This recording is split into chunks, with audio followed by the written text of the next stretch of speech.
What's up, guys? This is ApexFilming, otherwise known as Origin Apex, and today we're going to be making a player card in Call of Duty Black Ops. Alright, so the first step is you're going to go to page 16 and buy the pattern circle. The way you arrange this doesn't really matter. I like to have a point facing up and down and left and right. I just think it looks nicer that way. Then you're going to color that black. Once you have that the way you want it, you're going to duplicate the layer, you're going to change the color to white, and then you're going to shrink it down a little, like so. After you do that, you're going to duplicate the layer again, and shrink it even smaller. I'll change the color so you can see it, but keep that white, and make it so that there's really an outline of the smaller one, like you see how the red one has an outline that's like a darker gray. Once that's there, change that to white. Then you're going to go all the way back to page 1 and get the circle. Keep that in the middle and use the up arrow on the D-pad to make it the top layer. Resize it down so that it's a little smaller than the inner points, and color that black. Once you have that done, duplicate the circle, change the color of it so you can see which one you're editing, and make it a little smaller. I'm using this lighter green because it looks really nice with this emblem. Once you do that, go to, it's either page 6 or 8. Oh, page 8. By the moon, put it up as the top layer, same way you did with the circle, up on the D-pad.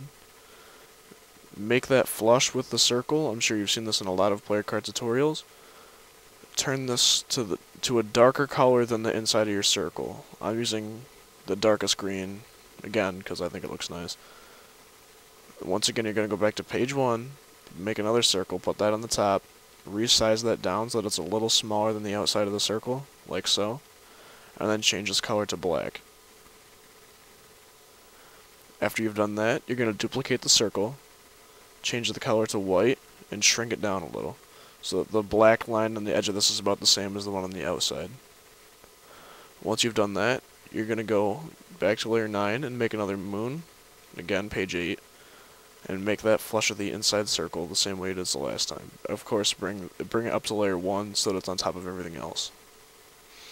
Then make this a little, like a grayish color, like a really light gray, so that you can see the shadow effect, but it's not overly noticeable. Once you've done that, go back to page 1, make another circle. Whoops, that's not what I was looking for. Anyway, make another circle, keep it about the same size that you started at, and turn that black. Alright, duplicate the circle, change the color to whatever color you made the inside circle, so green, for me.